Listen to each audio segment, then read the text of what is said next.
유동성 장세냐 실적 장세냐 뭐 이런 얘기 있잖아요. 네. 굉장히 좀 재밌는 표현이에요.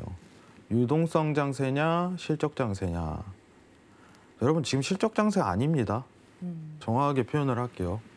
지금 실적을 봐야 되는 시즌이다. 그럼 금리 인상하고서 이제 완전 경제가 안전화 구간에 들어갔을 때 그때부터 평가하는 게 실적 장세예요. 네.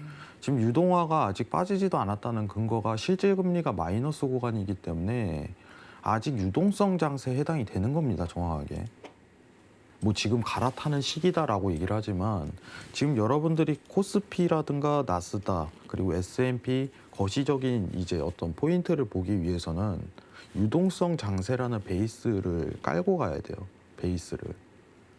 여러분들이 기업 분석을 할 때 제일 중요한 게 뭐냐면은 지금 기업에 대한 어떤 이슈랑 포인트 자체를 계속적으로 체크를 하죠. 뭐 섹터에서 2차 전지 관련해서 막 얘기를 찾겠지만은 중요한 거는 이 유동성이 빠지는 시기가 이제 실질 금리의 상승 포인트고 그게 증시 하락 포인트를 일으킨다.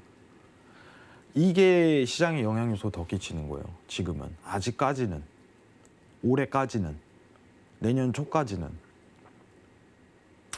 여러분들 미증시 빠지니까 오늘 코스피 코스닥에 대한 등락 비율을 한번 지금 체크를 한번 해보도록 합시다. 네. 8대 1, 7대 정확하게 이제 종가가 좀 회복이 들어가서 그런데 이제 코스피 기준으로 8대 1이에요. 오늘 양봉을 가리킨 게 이제 173종목 그리고 723종목. 코스닥도 보세요. 비율 자체가 완전 상반되죠. 등락 현황이. 여기 한번 보세요. 확대 좀 할게요. 자, 여기 보이시나요? 확인되시죠? 여러분들. 자, 근데 최근 여러분들 증시에 대한 하락 종목이 많은지 상승 종목이 많은지 한번 보도록 해서 보세요. 한번. 하락이 많은지 상승이 많은지. 하락의 비중이 훨씬 높죠. 그죠? 이런 장세가 이어질 가능성이 더 높다는 거예요. 현재는. 그러면은 작년같이 이제 돈을 어떻게 보면은 찍어내는 상황은 당연히 상승 종목이 많겠죠. 여기로 돈이 흘러 들어가니까. 유입이 여기로 들어가잖아요. 어쩔 수 없이 주식으로, 증시로. 위험자산에 해당되는 그 상황으로 들어가기 때문에. 근데 그 상황이 빠져나가는, 돈이 빠져나가는 실질금리의 상승 포인트가 들어간다면 어쩔 수 없이 이 비율 자체가 역으로 바뀌게 돼요. 지금 그 상황이에요. 여러분들. 이게 충분히 한두 달 전에 충분히 예측이 될 만한 요소였어요. 그죠? 충분히 예측이 될 만한 요소였어요. 그러면은 우리가 할 수 있는 거는 비중 조절이다라고 얘기를 드렸어요. 비중 조절. 비중을 낮추는 거예요. 공격적인 태도로 주식을 대하는, 증시를 대하는 상황이 아니라는 겁니다. 앞으로. 공격적이어서는 안 돼요. 돈이 들어가고 유동성 장세가 시작되는 그 상황에서는, 그죠? 유동성 장세가 시작되는 상황에서는 증시가 상승 랠리에 올라가고 좀 무리를 해서라도 어떤 레버리지에 대한 투자가 이루어지면은 그 성과가 빛을 발할 수 있겠지만 지금은 아니라는 거예요, 전혀. 오늘 사실 주식을 보시고 낙심하신 분들이 굉장히 많으실 거라고 생각을 합니다. 근데 신세계에서는 미리 예고를 했어요. 한 달 전부터.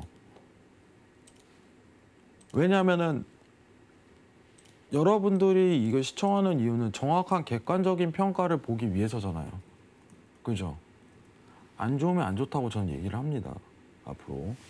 자, 그럼 이게 왜 지금 앞으로 이런 비율로 계속적으로 드러날 가능성이 높은가가 제일 중요한 거예요. 아시겠죠? 자, 어제 미국 국채 금리예요. 여기 보이시죠? 1.3포인트에서 단숨에 1.5%로 치고 올라가는 현상이 보이시나요? 근데 제가 지난주에 얘기 드렸었잖아요. 27일 날 무슨 날이었을까요? 우리가 월요일 날. 왜 증시가 이렇게 하락을 했지? 27일이 뭐였길래? 저는 포인트가 네. 그 중요한 게 뭐냐면은 펠로시 미국 의원이 27일 날 끝장을 보겠다고 했어요. 한 달 전부터. 네. 야, 우리는 27일 날 인프라 표결에 대해서, 법안 표결에 대해서 완전히 매듭을 지어버릴 거야. 그렇죠. 부채 한도도 걱정하지 마. 그때 끝장을 다 볼게. 왔어요. 그게 되냐고. 바로 또 연기했잖아요. 안 되는 거예요, 그거는. 네. 예. 그럼 말이 안 되는 거예요. 근데 사람들은 기대를 했는데 뭐야? 이거 위험한데?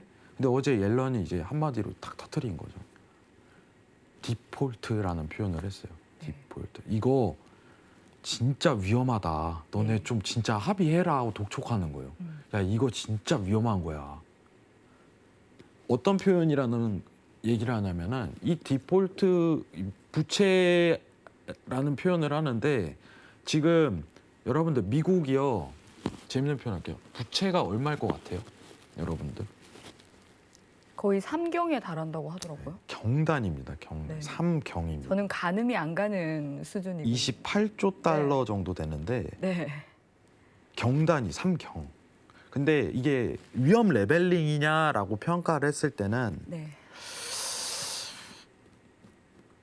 솔직하게 평가드리면 위험 레벨링은 아니라고 해요. 의아하죠. 왜 그러냐? 이 부채에 대한 비율을 측정할 땐 GDP 대비로 비율을 봐야 돼요. 네. 미국이 GDP가 워낙 크다 보니까 부채 규모가 큰 규모가 아니에요. 현실적으로.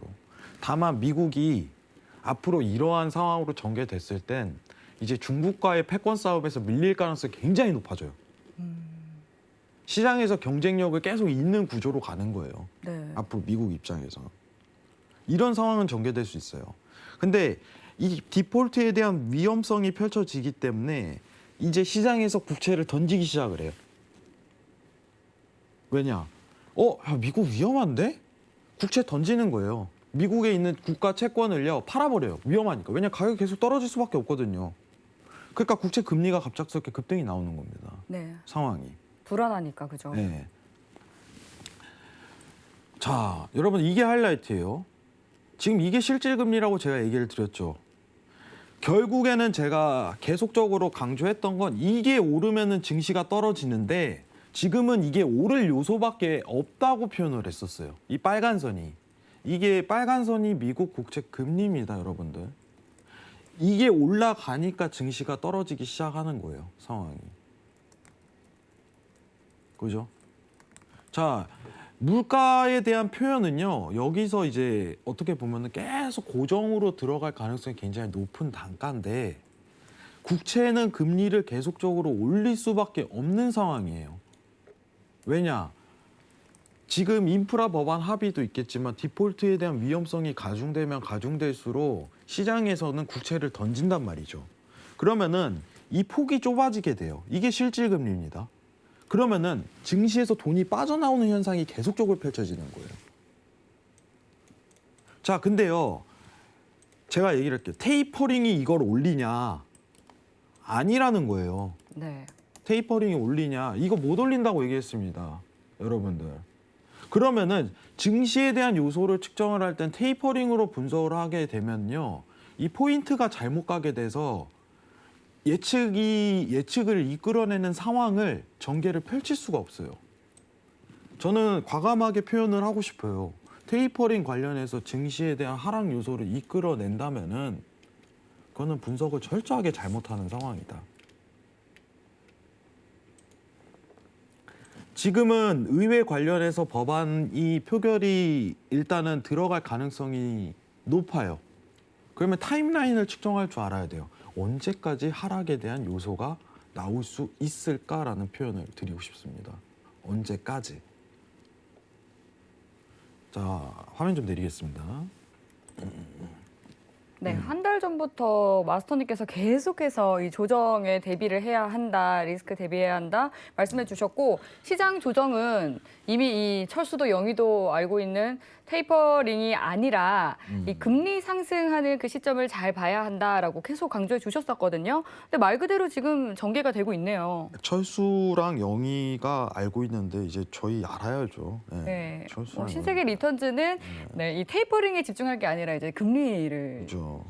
집중하는 거죠. 국채를 집중할 수 있는 게 네. 유동성 장세는 미국 국채가 전부입니다, 여러분들. 그래서 제가 아까 유동성 장세에서 성장 장세로 넘어간다는 표현을 지금은 하면 안 돼요. 아직 유동성 장세기 때문에 미국채 금리의 영향을 너무 받는 거예요. 네. 맞죠? 이런 표현을 할 수 있잖아요. 미국채 금리가 급등해서 어제 하락했다. 이건 팩트죠, 예. 사실. 근데 유동성 장세기 때문에 국채에 영향을 받는다고 표현을 하는 거예요. 네. 실적 장세는 금리에 대한 인상 단계를 거의 들어가기 직전에 펼쳐집니다. 그럼 내년 중반 이후에 실적 장세로 넘어갈 가능성이 높아요. 지금은 이제 어떻게 보면은 하락 요소가 너무 많이 있다라는 표현을 하고 싶어요. 자, 일단은 지금 당장 앞두고 있는 시황을 좀 지켜보도록 하겠습니다. 자, 지금 미국 정부에 돈이 있잖아요. 화면 보면서 얘기를 드릴게요. 네. 어제 했던 얘기가 앨런이 예상보다 이르게 자금이 소진되고 있다라고 표현을 했어요. 무슨 뜻이냐? 자, 미국에서 정부가 현금 가지고 있잖아요. 그죠? 이제 국채 발행도 늘려야 되는 상황이겠지만은 지금 어떻게 보면은 이제 부채에 대한 문제를 미뤄야 되는 상황이 펼쳐지는데 이걸 세금으로 좀 어떻게 보면은 해지를 하자 이런 얘기가 나오고 있지만은 세금이 한계가 있다는 거예요. 인프라 법안은 뭐예요? 바이든의 수건 사업이잖아요. 그죠? 수건 사업이에요, 여러분들. 이거는 밀어붙일 수밖에 없어요. 결국은 돈이 필요한 거예요, 돈이 필요하다. 그럼 국채 발행도 늘려야 되고, 그죠? 지금 디폴트 관련 가능성이 있기 때문에 이게 시작 단계로 들어갈 수도 있어요, 상황이. 그러면은 일자만 확인을 해봅시다. 자, 부채 한도를 지금 10월 18일이에요. 10월 18일 날짜 체크합시다, 여러분들. 10월 18일. 10월 18일 이후에 어떻게 보면은 이거를 통과를 못 시키고 합의를 못 봐버리면 이전에 이거 디폴트 간다 이거예요, 지금.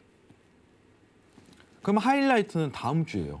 다음 주 내로 합의를 봐야 됩니다. 미국 상황은. 맞죠? 합의를 봐야 돼요.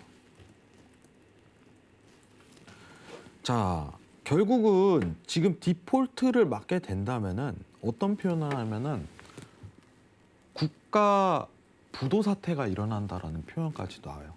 이건 맞는 말이에요, 여러분들. 그래서 지금 부채에 대한 상한선을 없애자는 얘기가 나옵니다. 부채에 대한 상한선. 지금 원래 10월 중순까지 이날까지는 부채 비율을 이렇게 맞춰놔라고 했는데 못 맞춰놓은 상황인 거예요. 지금 이 금액까지 맞춰놔, 좀 내려놔. 근데 이제 경기 회복되고 이게 좀 조치를 해야 되는데 이게 너무 이제 어떤 팬데믹에 대한 장기화가 이루어지고 이 채권 매입을 계속적으로 집중하는 상황에서 돈을 계속 찍어내야 되니까 어쩔 수 없이 펼쳐진 거죠. 그죠? 그럼 이거는 어떻게 될까요, 여러분들? 합의가 될까요? 되겠죠. 이건 돼요, 여러분들. 이거 디폴트 가는데 이거 합의 안 보겠습니까? 근데 항상 작년 9월이에요, 여러분들. 작년 9월에도 이제 민주당하고 공화당하고 이제 실업수당 갖고 엄청 싸웠었는데 엄청 끌다가 막판에 합의를 해버려요. 진짜 이거 안 하면 큰일 나겠다 할 때까지 딜레이를 시켜버리는 경향이 있어요, 상황이. 그러면은 다음 주까지 하락세가 일단은 나올 가능성이 높다는 거예요. 시장의 분위기가 굉장히 고조되는 거죠, 여건이. 미국 국채 금리가 지금은 1.7%까지 더 칠 수 있다는 얘기가 계속적으로 나옵니다. 그러면은 실질 금리가 상승 포인트에 이끌어가면서 어떤 조정에 대한 랠리가 계속적으로 떨어질 가능성이 높다라고 평가를 하는 거예요. 지금 당장 오늘 나와갖고 연기를 한 상황에서 오늘 와서 여러분들 민주당하고 공화당 합의 잘 봤습니다, 이렇게 할까요? 갑작스럽게는 안 해요, 여러분들. 그죠? 합의가 표결이 되고 그리고 제일 중요하게 봐야 되는 건 국채 발행량을 늘려버리면 또 문제가 생겨요. 그럼 시장 종 또 옵니다. 아시겠죠? 그럼 금리 또 상승 포인트니까. 지금 제일 좋은 증시 시나리오 상승은요, 미국 쪽에서 그냥 세금을 완전히 그냥 부자세를 늘려버리는 방법밖에 없어요. 부자세 그냥 늘리는 거예요. 왜냐면은 국채 발행도 그러면 규모가 줄어들 테고, 그죠? 세금으로 다 해지해 버리니까.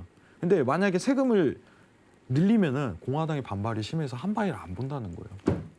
결국에 엄청 어려운 문제입니다. 근데 일단은 다음 주까지는 시장에 대한 분위기가 계속적으로 고조를 일으킬 거예요. 그죠? 그러면은 제가 차트 보면서 얘기를 드리도록 할게요. 네. 자, 지금 여러분들 제가 보시면은 네. 제가 일단은 증시 나스닥 일봉입니다, 여러분들 일봉인데 제가 이제 이때부터 이제 8월 말에 이제 고점에 대한 포인트를 15,000 이제 670포인트라고 얘기를 드렸었는데 이 구간이에요, 이 구간. 거의 비슷하게 들어갔는데 700까지 올라갔으니까 여기서 이제 하락 포인트로 들어갈 수 있는 구간에 대한 포인트는요. 14,000 이제 이 100포인트, 200포인트까지는 하락세를 유지할 가능성이 높아요. 지금 차트는요. 여기 보이시죠? 일봉입니다. 작년에 있었던 그죠? 이 상황과 전개가 비슷해요.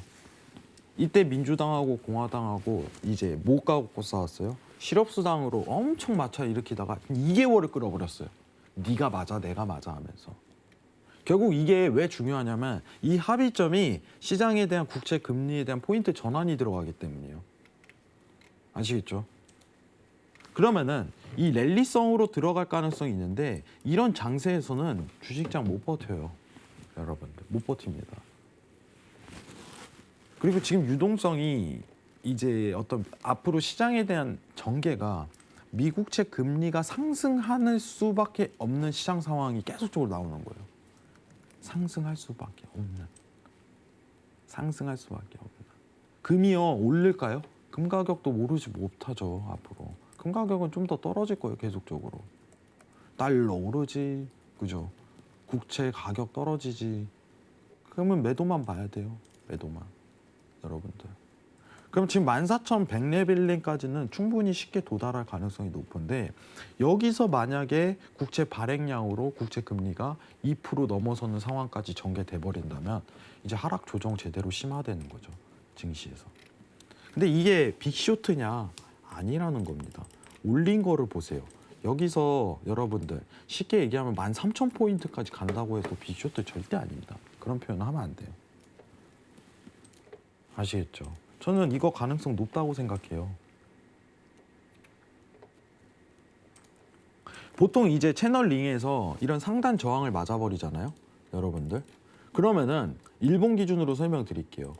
이게요. 여기가 고점 포인트가 나와버려요. 여기 보라색 선 보이시죠? 보라색 선. 파동이요. 이 구간대가요. 고점 포인트가 나와요. 그리고 보통 이 추세에 대한 저항을 한 차례 맞고 그 다음에 이탈권에 들어갑니다. 이건 기술적 분석밖에 안 돼요. 그죠? 그러면 이게 어떤 상황으로 국채 금리가 올리는지 시장의 시나리오로 맞물려야 되는 거죠. 그죠? 자, 여러분들. 여기까지가 디폴트에 대한 위험성이에요. 이 다음 주까지 전개될 가능성이 굉장히 높습니다. 집중하셔야 돼요. 시장이요. 다시 회복합니다. 전 이런 말 못 드려요. 아시겠어요? 못 드립니다. 현실적인 얘기를 하는 거예요. 그럼 이럴 때 상황이 인버스 상품, 해외 선물이라든가 상품군에 대한 투자 비중을 방향성을 바꾸는 게 순서에 맞겠죠. 단순히 주식에 대한 포트 비중을 낮추고 이 상황에 대한 전개를 펼쳐줘야 되는 거예요. 자, 코스피 차트 한번 봅시다. 간만에 화면 잠깐 내릴게요. 네. 마스터님 저 궁금한 게 있는데요. 네. 이제 페드에서 이 부채 한도 협상에 실패할 경우를 대비해서 그 비상 조치에 나설 수도 있다라는 말이 있더라고요. 충분히 가능성 있죠. 그렇게 된다면은 사실 이 디폴트까지는 오지 않지 않을까요? 디폴트는 사실 이제 가능성이 시장에서도 굉장히 낮게 평가하고 있어요. 잠시만요. 화면 좀만 이따가 볼게요. 네. 근데 왜 그렇게 보냐면은 네. 그 디폴트가 펼쳐지면요. 예. 이거 국가부도예요. 거의. 근데 그거를 사상 초유의 사태죠. 그죠. 아무리 이권 다툼이잖아요. 사실 정치적인 여건이기 그쵸, 때문에. 치킨 게임이죠. 이제 치킨 게임이지만은 그 나라가 어떻게 보면 안 좋은 상황으로 여건 흘러가게끔 그렇게 네. 정치적인 유도를 하진 않아요. 네. 그 상한선을 일단은 유예를 하거나 기간을 아니면 올릴 가능성이 높죠. 네. 그럼 이거는 없어질 시황인데 문제는 더 추가적인 하락을 일으킬 요소는 이제 인프라 법안에 갈릴 거예요. 네. 지금은 일단 디폴트입니다. 지금은 일단. 지금은 인프라 법안 합의 표결이 연장돼서냐 아니에요. 그죠? 자, 일단은 코스피 차트 한번 보도록 하겠습니다. 여러분들이 생각하시는 제가 지금 증시에 대한 상황이요. 증시에 대한 상황이 주봉으로 볼게요. 주봉으로 여러분들. 과거 어떤 패턴에서 지금 여건이요. 2008년에 리먼 사태가 발생하고 나서 지금 차트 상황이 이렇게 전개가 돼 있잖아요. 그죠? 지금 어느 국면인 것 같나요? 지금 시장에 대한 과거 패턴형이죠. 지금 이 국면에 해당이 됩니다. 이 국면. 여기 보이시나요? 이 국면. 잠시만요. 이쪽에 보이시죠? 유동성이 끝나고 여기 2008년입니다. 리먼 사태. 상승에 대한 뷰가 하락으로 다소 이제 주춤하면서 더 이상 올릴 수 없는 시기가 전개가 될 거예요. 그죠? 그럼 이때 주식에 대한 비중이 많으면 많을수록 좋은 현상이 펼쳐질까요? 여러분들? 절대 그런 현상이 안 돼요. 여러분 돈은 자기가 지켜야 돼요. 안 그래요? 자기 돈은 자기가 지켜야 됩니다. 자, 그렇기 때문에 시장에 대한 어떤 진짜 종목 선정이 굉장히 신중해야 돼요. 여러분들. 아시겠죠? 정말 신중해야 돼요. 유동성 이런 장세는요. 찍으면 올라가요. 여러분들. 쉽게 이야기 드릴게요. 이게 실력으로 평가하는 게 아닙니다. 주식에서. 여러분 이런 장세 펼쳐지잖아요. 이렇게 진짜 주사위 돌려서 종목 찍어도 올라가요. 제가 웃자고 하는 소리가 아니에요. 이제 상승에 대한 비율 변경, 이 상승에 대한 비율값만 바뀌지 이제 다 올라갑니다. 이럴 때는. 이 팩트예요. 여러분들. 이 종목을 정말 잘 선정하고 올라간 게 아니에요. 절대로. 그냥 시장이 좋아서요. 돈이 들어가니까. 자, 그래서 포트에 대한 비중을 지금은 조절할 때다라고 저의 경각심을 부여를 했던 거예요. 언제부터 했어요? 8월 중순부터 얘기했습니다. 예, 계속적으로 반복을 하고 있어요. 자, 달러 한번 보죠. 지금 이제 마무리 멘트가 좀 들어가야 될 것 같은데 네. 여러분들 자, 달러 한번 볼게요. 달러 이제 유로 관련해 갖고 내일 모레 이렇게 이제 달러 인덱스랑 유로 통화 정책 다시 할 거예요. 자, 최근 여러분들 달러 인덱스 한번 봅시다. 달러 인덱스. 최근 달러 인덱스 관련해 갖고 제가 상승으로 다시 간다고 얘기를 드렸던 이유가 지금 드러나고 있죠. 달러 인덱스가. 여러분들. 그럼 유로 매도가 굉장히 제일 좋은 종목인 거예요. 자, 유로 한번 볼게요. 여러분들. 자, 유로 보이시나요? 최근 뷰. 그죠? 유로 매도 보라 했잖아요. 네. 유로 매도. 방향성이 유로 매도하세요. 이게 제일 좋아요라고서 계속 여기 서경에서 강조했어요. 네. 왜냐하면은 가능성이 제일 보이는 종목이에요. 하나만 집중해서 포인트를 보더라도 수익이 충분히 날 수 있는 종목을 선정하는 게 좋거든요. 네. 좀 수익을 쉽게 볼 수 있는. 그죠? 이게 테이퍼링이에요. 여러분들 이게 테이퍼링입니다. 아시겠나요? 테이퍼링 언제부터 시장 반영됐다 평가할까요? 5월부터 반영된 거예요. 이거는 이미. 근데 이걸 증시에서 지금 끼워 넣는다고? 말이 안 되는 겁니다. 아시겠죠? 미국 FOMC 페드에 대한 테이퍼링 시장 반영은 이미 5월, 6월부터 들어가기 시작을 했어요. 이게 유지 중입니다. 아직까지. 오늘 유로 또 하락으로 원웨이 가는데 이건 어쩔 수 없이 추세 따라가는 거예요.